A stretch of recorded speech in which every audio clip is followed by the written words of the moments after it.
먼저 쉬운 문제 하나 질문하겠습니다.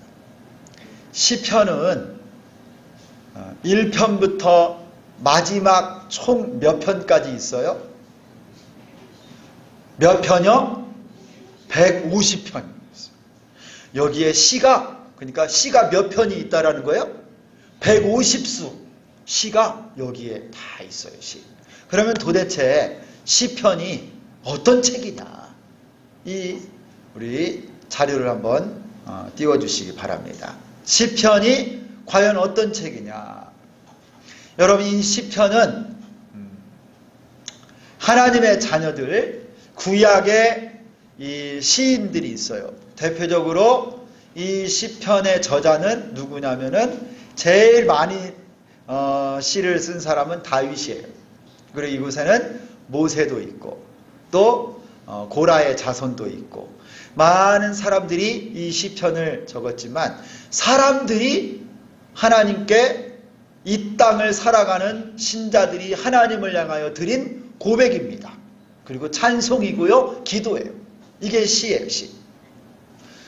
그런데 하나님이 그 찬송과 기도와 고백을 받으셔서 그 시가 하나님의 말씀으로 또 우리에게 주어진 거예요. 여러분, 신기하죠? 하나님의 백성이 이 땅에 살아가면서 하나님을 향해서 노래하고 기도하고 고백한 신앙 고백이 하나님이 들으시고 또 이 시편을 다 정리해서 말씀으로 우리에게 또 딱 주신 거예요. 우리 사람의 고백이지만 역시 하나님이 우리에게 주신 말씀인 거예요. 그리고 이 시편에는요, 인생의 희노애락, 현실, 우리가 이 땅에 살아가는 이 현실 속에 만나는 수많은 기쁨, 분노, 슬픔, 즐거움. 우리 한국은 희노애락이 우리 인생사에 만나는 감정이라고 하잖아요. 중국말에는 뭐라고 말하냐면 수안티엔 구라 그래요. 뭐냐면 입맛처럼 수안 아시고, 티엔 달고, 그 다음에 구 아주 쓰고, 그 다음에 라 맵고. 인생 사는 동안에 쓴맛, 단맛, 신맛, 매운맛, 고통스러운 걸 다 경험. 그게 인생이잖아요. 그 인생의 현실 속에서 신자들이 믿음으로 하나님을 향하여 드린 기도와 찬송과 신앙 고백이 이 시편이에요. 그리고 이 시편은요, 모세는 주전, 예수님 이 땅에 오시기 전 약 1500년 전의 사람이에요. 그 1500년 전, 주전 1500년 전에 모세로부터 해서 이 시편의 또 다른 시인 중에는요, 이스라엘의 남유다가 바벨론에 의해서 멸망을 당한 게 주전 586년인데요. 이렇게 멸망을 당하고 포로로 잡혀갔어요. 예루살렘 성전과 이 모든 것이 초토화되고, 그리고 예레미야 선지자의 예언을 따라서 한 70년 정도 지났을 때 주전 500년경에 다시 돌아와요. 그리고 나서 바벨론에서 포로로 잡혀갔던 이들이 다시 돌아온 다음에 하나님 앞에 시와 찬송으로 불렀던 시편이 또 여기 있어요. 그러니까 주전 한 1500년부터 주전 한 500년까지 한 1000년 동안의 그 긴 역사의 인물들의 믿음의 고백, 노래가 이 시편에 다 담겨, 1000년의 어떤 시간의 역사가 다 담겨 있어요. 그리고요, 그래서 요한 칼빈, 우리가 존 칼빈이라고 하는 우리 장로교회의 성경적 원리를 가르치고 종교 개혁을 했던 이 요한 칼빈은 뭐라고 말했느냐? 시편을요, 영혼의 해부학이다. 우리 심령 속에 있는 모든 것들이 시편을 열어보면 다 들어있대요. 우리 삶의 모든 마음의 고통, 기쁨, 감사, 세상에서 만나는 모든 감정과 일들이 시편 속에 다 담겨 있을 만큼 시편은 영혼의 해부학이다. 이렇게 할 정도로 참 놀랍고도 귀한 책이 시편이에요. 그 다음, 그러면 이 시편에 이름이 있잖아요. 우리는 시편 그러죠. 시라고 하는 시와 이 편, 책편, 책이라고 할 때 편자를 써요. 시편. 그러니까 시로 묶어진 책. 그게 구약 성경의 시편. 우리는 그렇게 부르잖아요. 그런데 히브리어로 시편은 뭐라고 부르냐면은 여기 나옵니까? 한번 크게 한번 읽어볼까요? 세 글자로 테힐림 이렇게 한번 크게 한번 읽습니다. 시작. 테힐림. 히브리어로는요 시편을 테힐림 이렇게 불러요. 그런데 이 말의 뜻은 뭐냐면 찬양들, 찬송들, 찬송을 다 많이 모았다. 찬양이다 이런 뜻이에요. 시편을 테힐림이라고 불러요. 그리고 이 히브리어를 헬라어로 딱 번역을 하면 뭐라고 말하냐면요. 푸살모이 그렇게 불러요. 푸살모이. 이것도 찬양의 노래, 거룩한 노래 같은 의미예요. 그리고 영어의 시편을 영어로는 뭐라고 하냐면요.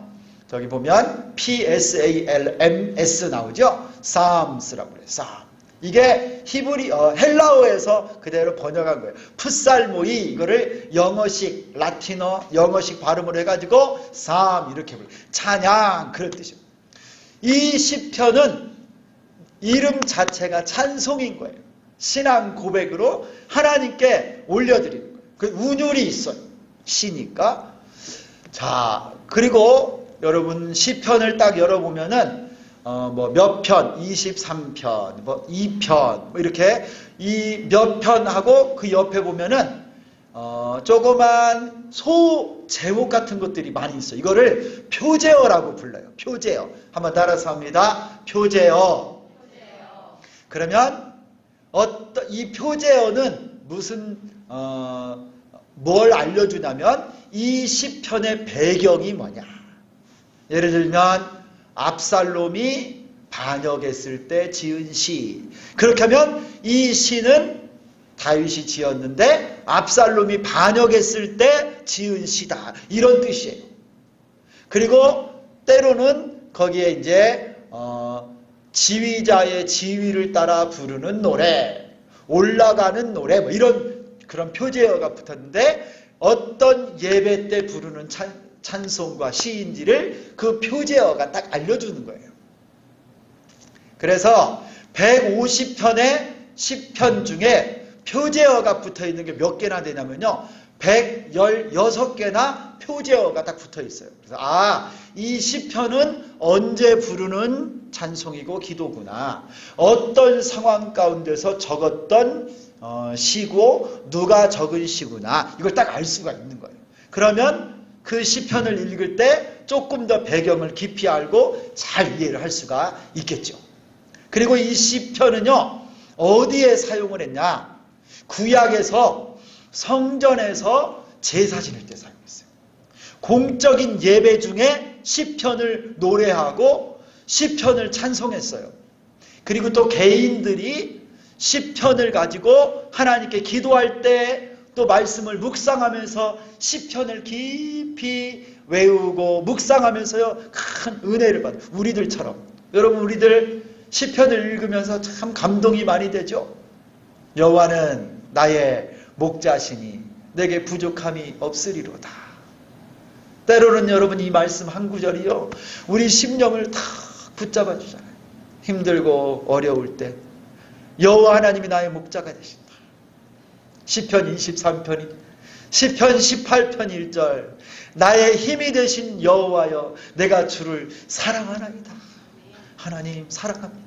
여러분 이렇게 시편은요 공중 예배 때도 쓰였지만 개인이 하나님 앞에 기도할 때 또 말씀 묵상할 때 개인 예배 드릴 때도 이 시편을 썼어요.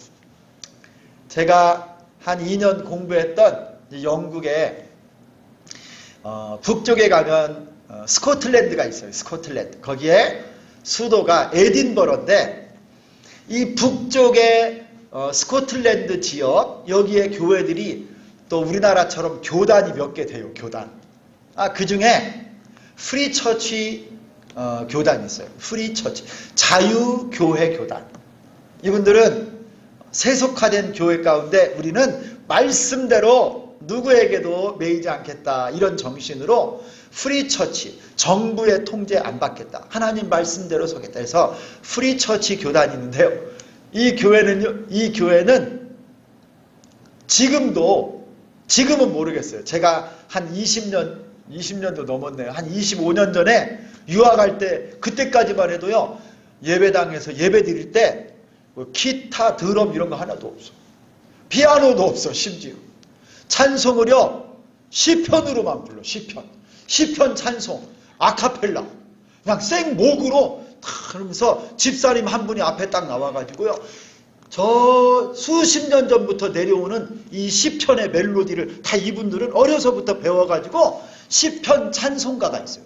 찬송가를 전부 다 시편 가사로 찬송을 불러요. 근데 이게 너무 아름다워. 그리고요, 깊은 영성이 있어.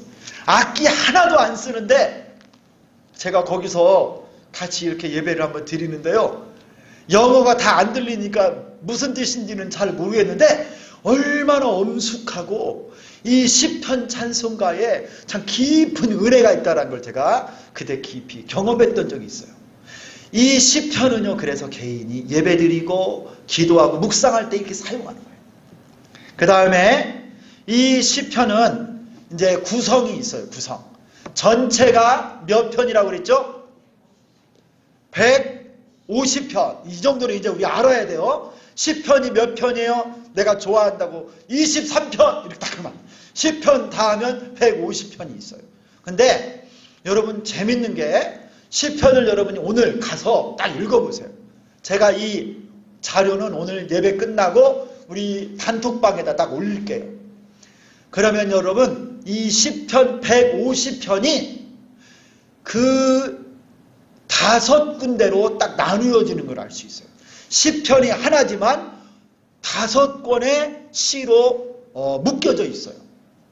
첫 번째 1권은 1편부터 41편까지가 1권, 2권은 42편부터 72편까지, 그리고 3권은 73편부터 89, 4권은 90에서 106편, 그리고 5권은요 107부터 150편까지, 이렇게 5권의 시가 한 권으로 딱 모여진 거예요. 여러분 5권을 한 권처럼 우리가 부르는 성경이 있는데, 구약 성경에 처음에 모세오경이 있죠. 모세오경. 여러분 모세오경 아세요? 한번 같이 하겠습니다. 창세기부터 시작.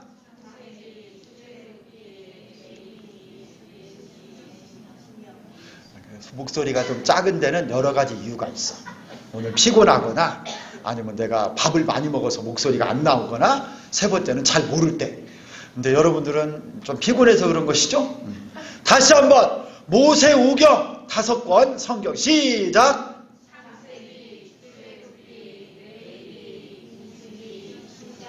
신명기. 이렇게 5권은요 5권이지만 누가 썼어요? 모세가 써가지고 한 권처럼 모세오경 이렇게 불러요. 시편에 5권의 시편이 묶음이 딱 있는데 하나로 딱 부르는 거예요. 이게 그래서 여러분 지금도 딱 펴보면요 42편을 딱 펴보면 제2권 이렇게 시작해요. 그리고 73편 딱 보면 제3권 이렇게 갑니다. 시편은 이렇게 5권의 시가 모여졌는데, 각 권의 끝마다 어떻게 끝나냐면 여호와를 찬양하라, 호흡 있는 자마다 여호와를 찬양하라, 여호와를 찬양하라, 이렇게 하면서 한 권 한 권이 끝나요. 딱. 그래서 5권이라는 걸 더 분명하게 알 수 있고, 또 이 5권이 1권부터 3권까지는요 다윗의 왕국, 하나님이 세워주신 다윗 왕국과 이 나라가 멸망할 때까지의 내용을 쫙 적어놨어요. 1권에서 3권까지.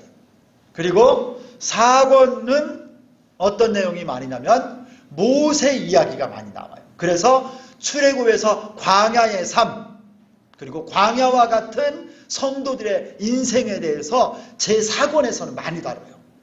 그리고 5권에서는요, 포로로 잡혀갔던 이 이스라엘 백성들이 바벨론에서 다시 돌아와가지고 승리, 회복, 그리고 오실 메시아 예수 그리스도를 소망하는 시편들이 이 5권에 많이 나와요. 그래서 거기는 할렐루야, 여호와를 송축하라, 찬양하라, 찬양 시편들이 막 가득 차 있어요. 그래서 이 1권부터 5권까지 특징들이 딱 있음을 우리가 알면요, 아, 시편들을 읽어갈 때 그래서 이런 강조가 있구나 딱 알 수 있어요.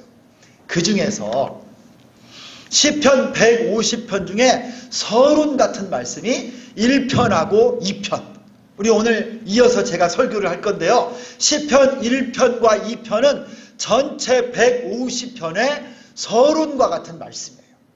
하나님의 말씀을 우리가 묵상하는 것이 얼마나 귀중한 것인지, 하나님의 통치를 받는 것이 얼마나 우리 신자에게 복된 것인지를 딱 알려주는 게 전체 시편 150편의 주제와 같은 서론을 1편과 2편에서 딱 알려줘요. 그리고 결론이 150편이에요. 여호와를 찬양하라. 호흡 있는 자마다 여호와를 찬양하라. 이렇게 하면서 시편이 결론을 딱 맺어줘요. 여러분 이제 전체적인 큰 그림을 아시겠죠? 자, 그리고 시편의 분류 점점 갈수록 이제 진도가 깊어져. 이제 잘 들으셔야 돼요. 여러분 시편에 전체가 시편이 몇 권으로 구성되어 있다고요? 몇 권이요? 저를 딱 보면 손가락으로 제가 이렇게 5권이라고 했잖아요. 자, 시편은 5권으로 구성되어 있다는 걸 알았는데, 이거는 1편부터 150편까지 순서대로 딱 해서 5권으로 구성됐는데, 주제별로 시편을요 분류를 할 수 있어요. 비슷한 주제를 따라서 시편의 종류가, 다양한 종류가 있다라고 저 독일에 있는 20세기 초에 헤르만 궁켈이라고 하는 성경학자가 시편을 연구하고 하다가 이걸 딱 발견하는 거예요. 시편에는 주제나 내용을 잘 분석해 보니까 몇 가지 종류의 시편이 대부분입니다 하면서 어떤 종류의 시편이 있냐 해가지고 찾아냈는데, 여러분 여기 보이세요? 3번 헤르만 궁켈의 구분, 시편의 종류예요. 한번 찬양시부터 한번 읽겠습니다. 시편에는요 이런 종류의 시편이 있어요. 자, 시작. 찬양시, 감사시, 탄식시, 간구와 애가, 그 다음에 제왕시, 지혜시, 율법시.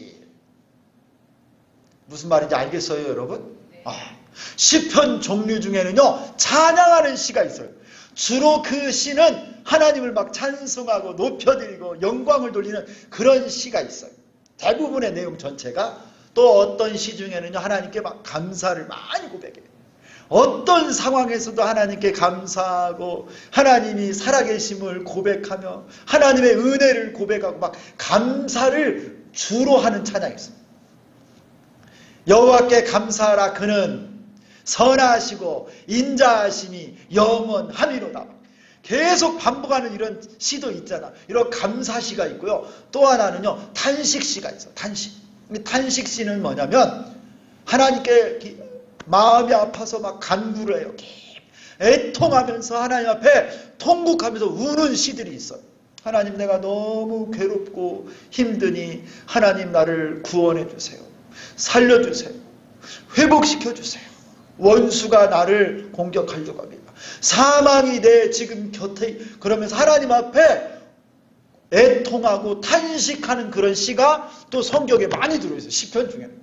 그거는 탄식시로다. 그 다음에 여기 보면 어려운 말이 제왕시, 이런 말이 있어요. 이게 뭘까? 많은 150편 시편 중에 제왕시가 있어요. 이게 뭐냐면 왕을 찬송하는 거예요. 이 왕을 찬송하는데 이스라엘의 왕, 사람 왕, 다윗이나 솔로몬, 이 사람 왕을 찬송한다기보다는 만왕의 왕이신 하나님을 찬송하고요, 이 땅에 구주로 오신 예수 그리스도 만왕의 왕을 예언적으로, 예표적으로 찬송하는 시편이 우리 시편 속에 많이 들어요. 이런 시는 제왕시, 왕을 찬송하는 시 이렇게 부르는 거예요. 대표적으로 시편 2편 같은 게 딱 그래요. 이런 게 있고 마지막에는 지혜시가 있어요. 지혜시는 뭐냐? 하나님의 율법, 하나님의 말씀이 너무나 오묘하고 귀한 말씀입니다. 하나님 말씀에 대해서 감격하고 하나님 말씀을 찬양하는 말씀에 대한 시편들이 나와요. 예를 들면 시편 119편은요. 1절부터 맨 마지막 172편까지 전부가 다 하나님의 도, 하나님의 율법, 하나님의 계명, 하나님의 율례, 전부 하나님의 말씀을 찬송하는 시예요. 그러니까 이런 시는 지혜시, 율법시라고 해요. 여러분 아시겠죠? 성경의 시편의 주제별로 이렇게 분류를 딱 할 수 있다. 그래서 어떤 학자는 이렇게 말을 했어요. 시편은 뭐냐? 구약에 있지만 시편은 예수님의 기도다라고 말한 사람이 있어요. 이 구약에 있지만 시편의 모든 내용은 주님이 감사할 때, 또 찬양할 때, 우리 주님이 고난을 당할 때, 우리 주님이 하나님을 찬송할 때, 하나님의 지혜를 노래할 때 우리 주님이 드렸던 기도가 바로 시편이다. 심지어 이렇게 말하는 사람도 있어요. 여러분 시편이 은혜가 있어요? 없어요? 있어요? 없어요? 얼마나 은혜가 되는지 몰라요. 여러분 시편 많이 읽어야 되겠죠? 자, 그 다음에 이제 마지막으로 시편을 잘 읽으려면요 특징을 알아야 돼요. 시편은 시다. 제가 그렇게 썼어요. 이게 뭐 목사님 당연한 말을 하고 있어요. 시편이 신 거 몰라요? 여러분 저를 따라서 한번 하겠습니다. 시편은 시다. 시편은 문학 장르. 여러분 장르가 무슨 말인지 아시죠? 문학의 종류, 문학의 장르가 있어요. 장르. 어떤 것은요 장르 중에 이런 게 있는 거예요. 법, 또 아니면 수필, 편지글, 연설문, 아니면 역사, 아니면 계시, 묵시, 예언 다 틀려요. 이 글의 문체나 종류가 다 달라요. 시는 뭐냐? 시편은 시의 시. 그래서요 시편을 읽을 때 시의 특징을 잘 알아야만 시편을 잘 이해하는 거예요. 시편을 읽는데 편지글 읽듯이 읽으면 무슨 뜻인지 잘 몰라. 시편을 읽는데 여러분 역사책 읽듯이 읽으면 시편의 의미를 더 깊이 묵상할 수가 없어요. 시편은 시처럼 읽어야 돼요. 그러면 시의 특징이 뭐냐? 시의 언어 두 번째를 보면요 시는 산문하고 달라요.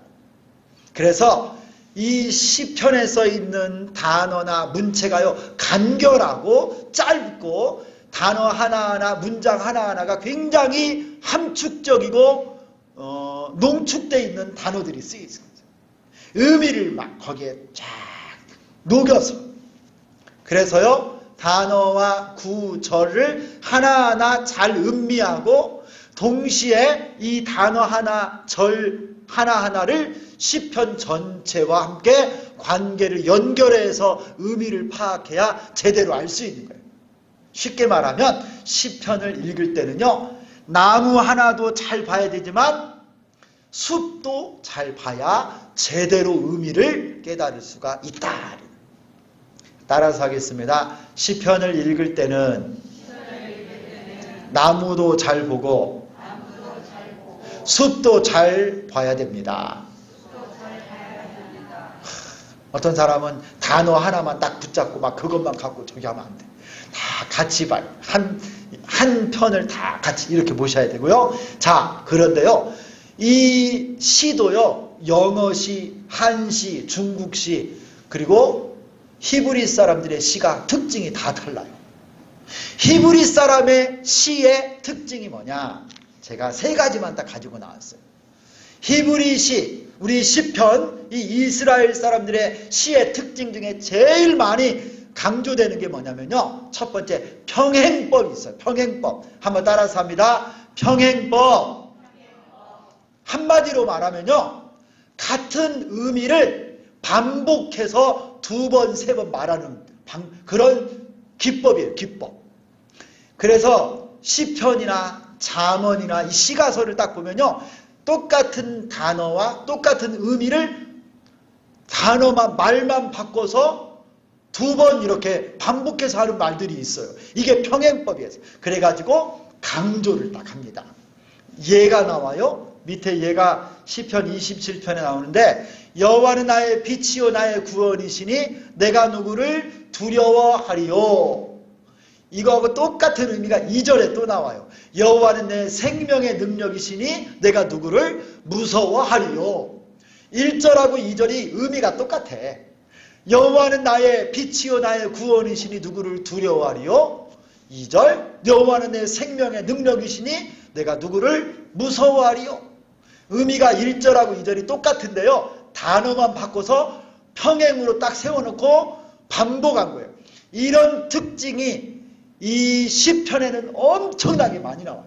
아가서, 전도서, 욥기 이런 데 보면요, 이런 특징으로 가득 차 있어요. 이거를 뭐라고 한다? 평행법. 그렇게 부르요.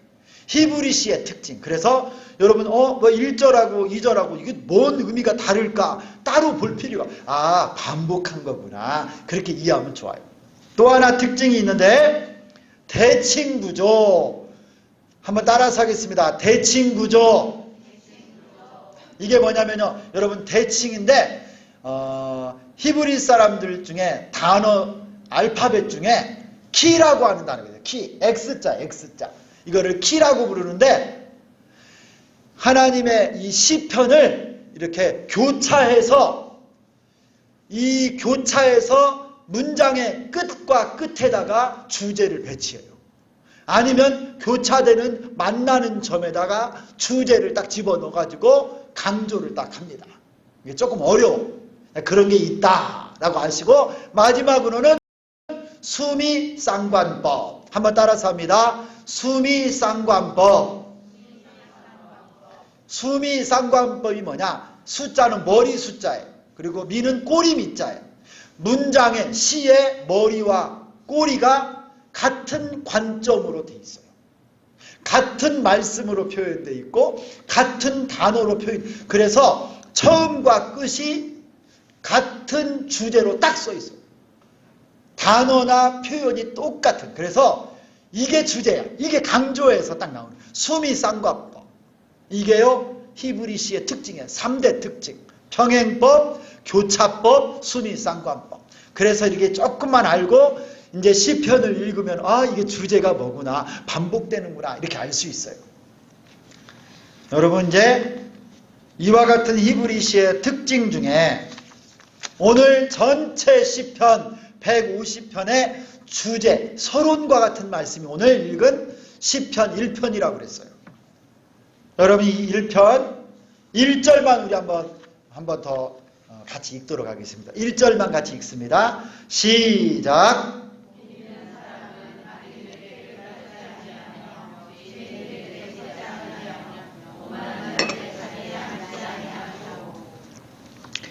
여러분, 시편 1편은요, 복 있는 사람에 대해서 가르쳐줘요. 이 복 있는 사람이 누군가? 행복한 사람. 가장 축복을 받고 행복하고 복 있는 사람. 이 사람이 누군지를 알려주는 시편이 시편 1편이에요. 이 시편 150편을 다 묵상하고 노래하고 기도하면 행복한 사람이 돼. 그런데 이 1편에서 그 주제 서론으로 딱 알려주는 거예요. 누가 복 있는 사람인가? 뭐라고 말씀합니까? 복 있는 사람은 악인들의 꾀를 쫓지 않고 죄인들의 길에 서지 않고 오만한 자들의 자리에 앉지 아니하고, 2절 뭐라고 그래요? 시작. 오직 여호와의 율법을 즐거워하여 그의 율법을 주야로 묵상하는 도다. 여러분이 1편에는요, 딱 비교가 나와요. 의인, 복 있는 사람이 나오고 죄인이 나와요. 딱. 복 있는 사람은 의인이고요, 악한 자, 오만한 자, 죄인이 딱 비교가 돼요.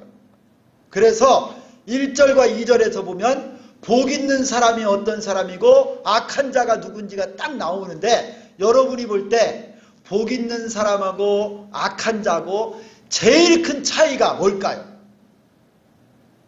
1절과 2절에 답이 딱 나와요. 복 있는 사람과 악한 자의 큰 차이 하나.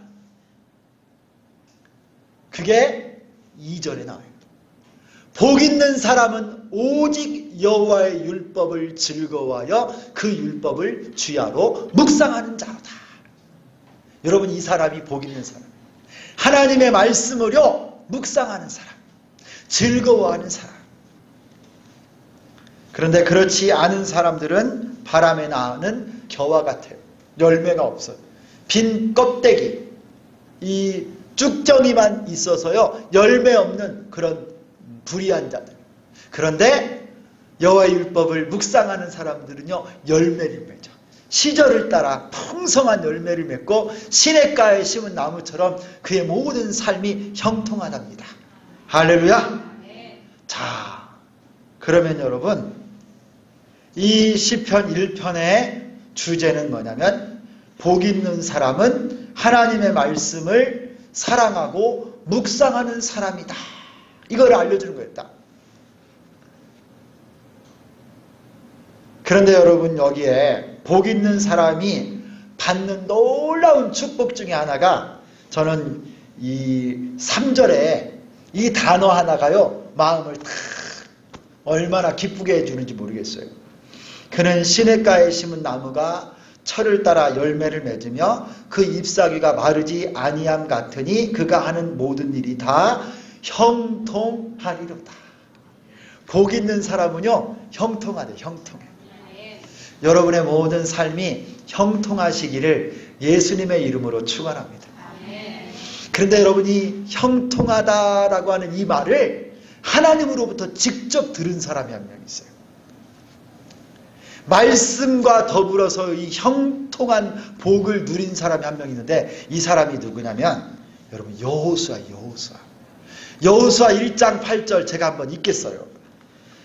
이 율법책을 내 입에서 떠나지 말게 하며 주야로 그것을 묵상하여 그 안에 기록된 대로 다 지켜 행하라. 그리하면 내 길이 평탄하게 될 것이며 내가 형통하리라. 여러분, 이 여호수아도요 그의 삶을 하나님이 형통하게 해주신대요. 근데 여러분, 이 여호수아가 이 말씀을 받을 때가 얼마나 불안하고 막중한 책임을 가졌는지 모릅니다.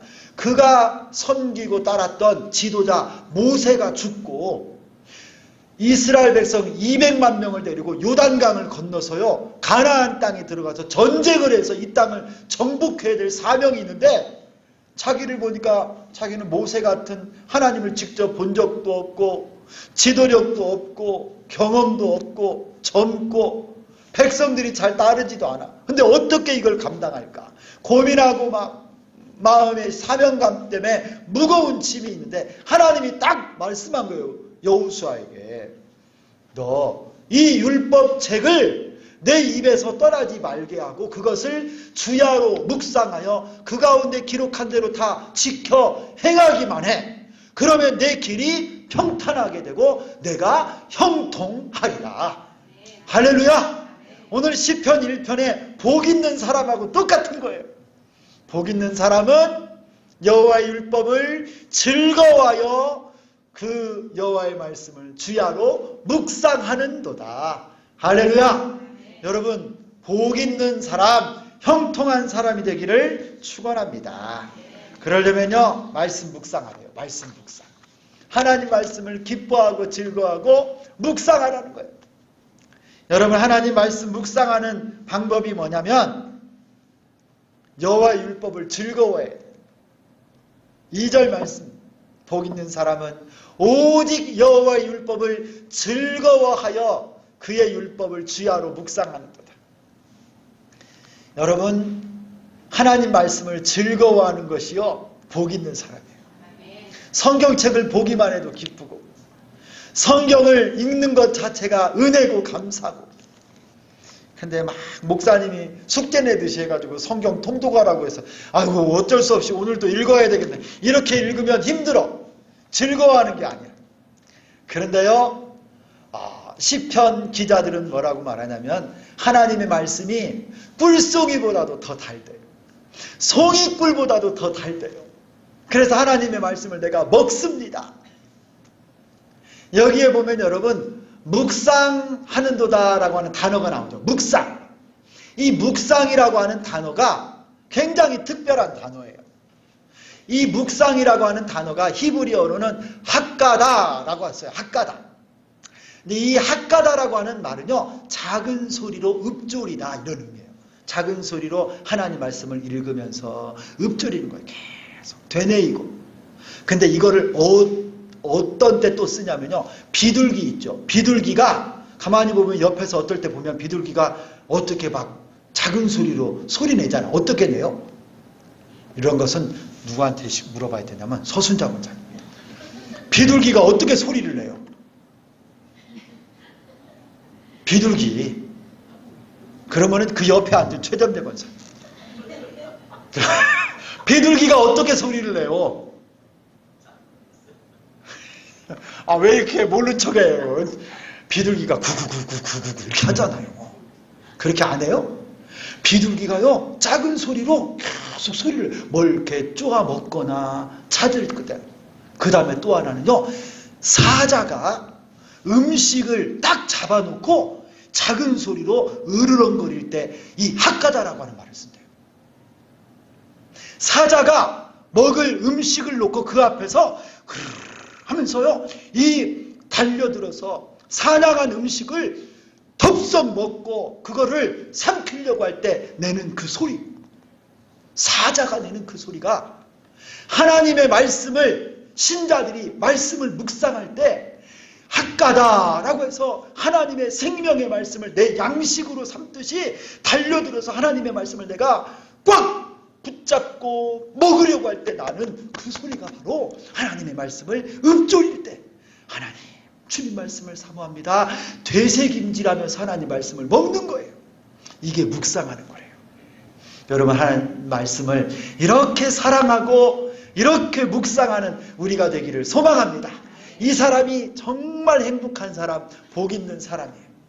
우리 적용하겠어요. 오늘 이 말씀. 제가 매일 성경 우리 7월달, 8월달 이거 또 들고 나왔어요. 잃어버리지 말라고 똑같으니까 저기 제 이름도 써놨어. 최부한 목사. 아니, 어디서 주스면 제 겁니다. 저한테 돌려주세요. 여러분도 다 이거 목장별로 다 사셨죠? 여기에 보면요, 우리들이 자꾸 잊어먹으니까 날짜별로 읽어야 될 본문이 딱 나오고 또 이 말씀을 가지고 어떻게 묵상하는지 다 알려줘요. 이 말씀 중에 하나님은 어떤 분이신가? 내게 주시는 교훈은 뭔가? 내가 말씀으로 사자가 그 음식을 먹으려고 달려들듯이 간절한 마음으로 하나님 말씀을 내가 먹는 거예요. 말씀을 먹어요. 그리고 계속 말씀을 되뇌이면서 이 말씀 가운데 나를 향한 하나님의 교훈이 무엇입니까?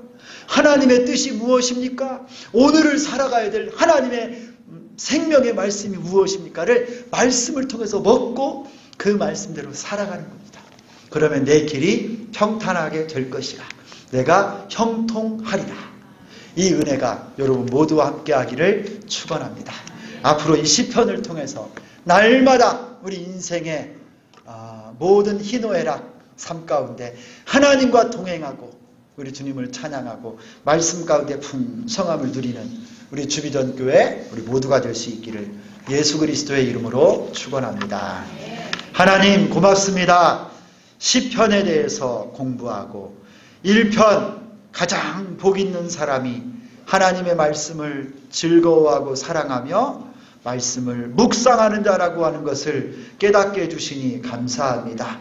우리 평생에 내 지혜와 세상의 법칙들, 다른 사람들 살아가는 삶의 모습과 경향을 추구하고 사는 것이 아니라 하나님 생명의 말씀을 사랑하고 즐거워하고 기뻐하고 날마다 주님 말씀을 먹고 묵상하며 사는 우리 모두가 되게 하여 주옵소서.